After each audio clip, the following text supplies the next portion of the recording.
Psikolog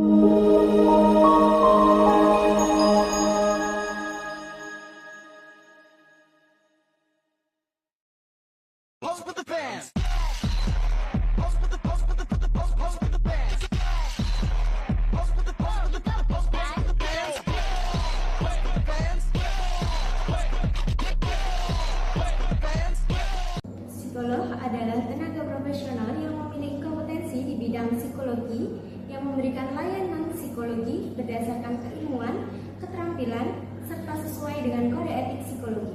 Sedangkan layanan psikologi adalah kegiatan profesional yang diberikan oleh psikolog maupun tenaga psikologi kepada individu, kelompok maupun masyarakat sekitar.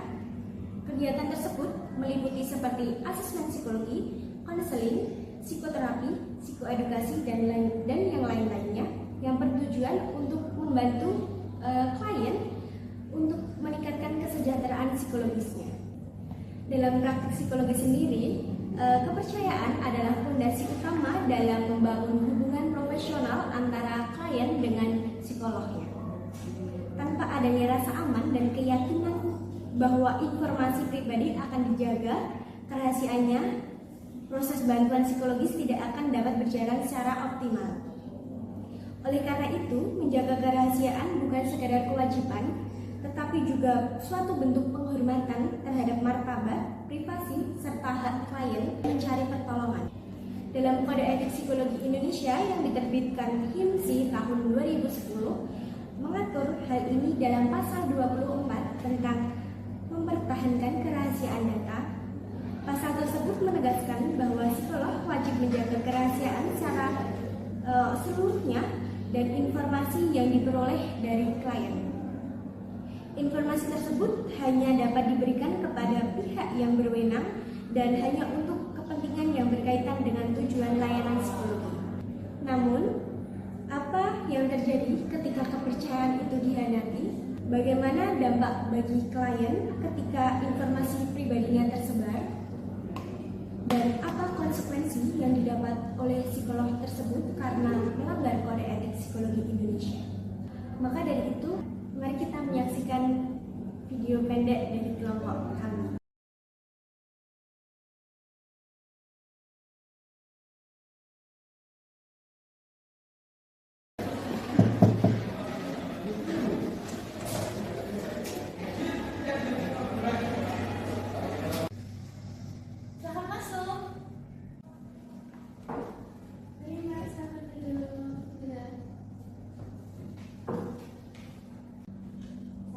Mbak, mungkin bisa duduk dengan nyaman, senyamannya Mbak aja. Terima kasih udah mau datang ke sini. Di sini kita ngobrolnya santai-santai aja, nggak usah kayak tegang atau lagi merasa kayak ujian atau gimana, nggak usah. Kita santai aja. Belum kita mulai nih kalau boleh tahu. Mbak lagi ngerasain gimana nih hari ini? Untuk hari ini tuh ya biasa aja, tapi agak sedikit canggung sih Mbak. Wajar aja sih Mbak, mungkin kalau merasa canggung ya, karena mungkin kan baru pertama juga kita tatap muka seperti ini. Wajar, soalnya banyak orang juga kalau pertama kali kesini ya emang merasa canggung seperti itu, ya emang wajar aja. Tujuan kita di sini kan untuk sekedar hanya sharing-sharing aja, bukan untuk menghakimi atau menilai benar salahnya, tapi lebih ke memahami dan kita cari solusi bareng-bareng atau cari cara biar kita di sini bisa membantu Mbak untuk lebih bisa mengeluarkan perasaan atau lebih enak gitu bertanya. Terus kalau nanti ada suatu cerita atau apapun itu yang membuat Mbaknya kurang nyaman, nggak apa-apa, pelan-pelan aja, nggak usah terlalu ini dipaksain. Mungkin biar Mbak tetap merasa nyaman aja.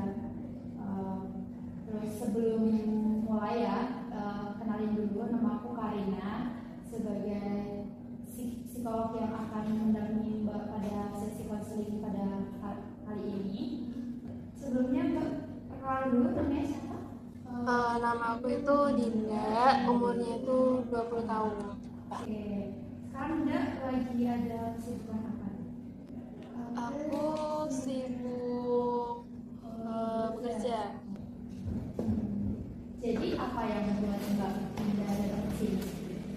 sebenarnya tuh saya mau cerita ke seseorang, tapi saya tuh takut dihakimi gitu loh. Tenang aja sih Mbak, di sini tuh kita nggak mungkin menghakimi atau menyalahkan atau membenarkan perkataan atau setiap omongan dari Mbak. Mungkin ada masalah apa yang sedang terjadi Mbak Indah pada sesi kali ini? Untuk hari ini tuh ceritanya itu akhir-akhirnya tuh loh, Ayah tuh sering marah-marah gitu loh, nggak jelas. Kayak terus pulang kerja tuh kayak sering banget takut marah, terus entah itu marahin ibu atau enggak marahin adik gitu. Tapi marahnya tuh kayak nggak jelas itu loh, bahkan kayak sering mukul meja lah. Terima kasih ya udah berani menceritakan ini ke saya. Berarti yang kamu alami saat ini tuh ayah kamu sering marah-marah ya? Sampai main fisik itu ke kamu juga? Atau semuanya? Enggak sih, cuma kayak gebrek meja doang. Kalau boleh tahu itu awal mulanya itu kenapa kok ayah bisa marah-marah? Kurang tahu ya, tapi kalau misalnya habis pulang kerja itu pasti marah. Kayak dalam biasanya kayak ke ibu, ke adik. Jadi itu yang membuat Mbak Dinda kurang nyaman di rumah sih. Terus kalau Mbak Dinda lagi pun merasa nggak nyaman di dalam rumah seperti itu, Mbak biasanya ngapain? Oh, biasanya ke rumahnya teman sih, enggak. Terus ya cuman main aja gitu, keluar keliling saat malam. Oh, berarti Mbak tuh lebih sering ke kayak pergi keluar ke rumah teman seperti itu ya. Mungkin saya kasih saran sedikit. Mungkin Mbak bisa mulai coba untuk bangun komunikasi yang baik dengan ayahnya Mbak Dinda, agar Mbak tuh juga tahu gitu apa sih yang membuat ayah tuh seperti ini gitu, kenapa ayah marah-marah, terus biar Mbak tuh juga tahu apa masalah yang lagi dihadapi ayah Mbak saat ini. Terus juga mungkin dengan kasih sedikit validasi emosi ayahnya Mbak, itu tuh mungkin bisa jadi apa ya, ibaratnya tuh biar bisa meredakan sedikit lah emosi yang sedang dialami sama ayahnya Mbak.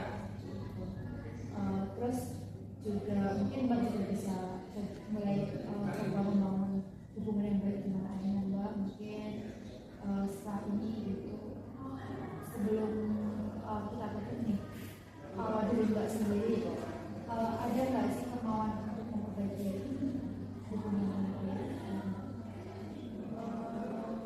Sekarang kemungkinan ada, karena kan mau deket juga kan. Ya,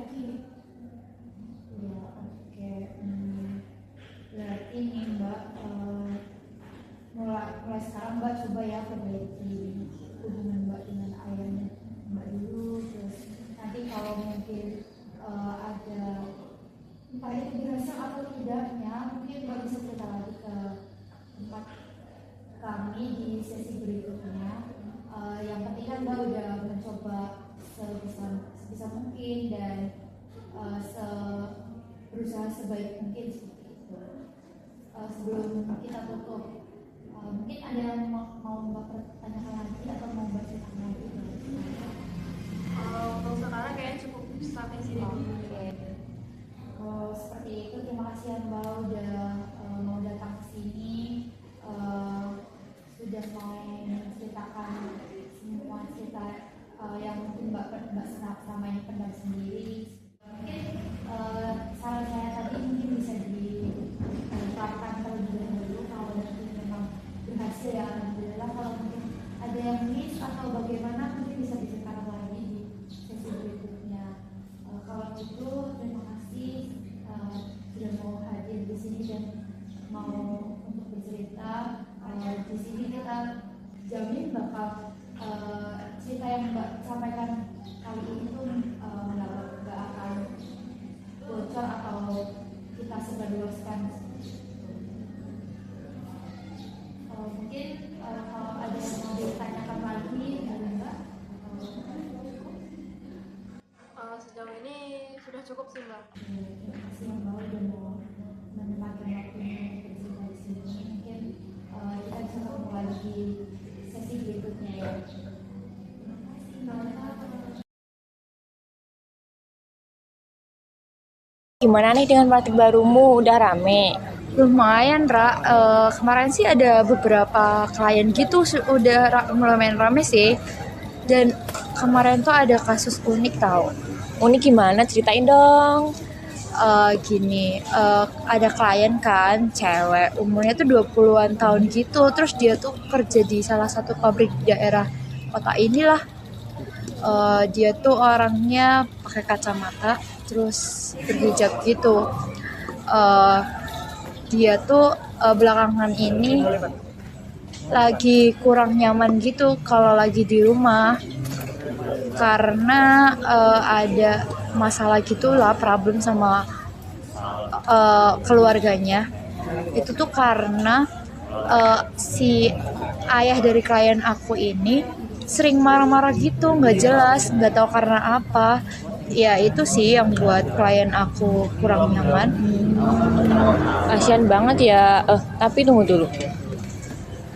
Terus orang yang kamu ceritain tadi tuh ciri-cirinya kayak teman SMA aku dulu deh kayaknya. Tapi aku nggak yakin sih. Tapi detail yang kamu sebutin itu sama kayak temenku namanya Dinda. Tapi sih aku nggak bermaksud juga ya. Kiri ini serius, kamu itu psikolog loh, harusnya hal-hal kayak gini tuh kamu nggak ceritain ke sembarang orang, apalagi kan aku kenal sama Dinda, sama orangnya. Tapi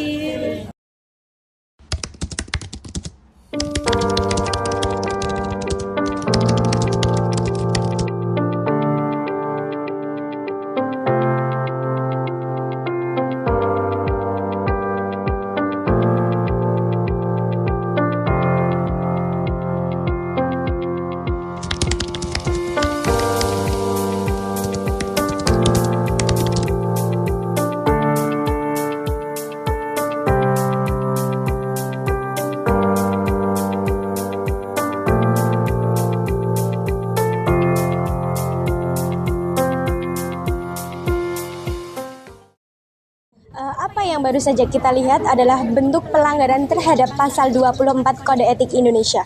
Meskipun psikolog tersebut tidak menyebutkan nama secara detail, tetapi detail-detail ciri-ciri yang disebutkan tersebut tuh bisa mengidentifikasi siapa sih orangnya yang sedang ia tangani. Nah, hal tersebut itu tuh termasuk ke dalam pelanggaran yang Kode Etik pasal 24 tersebut.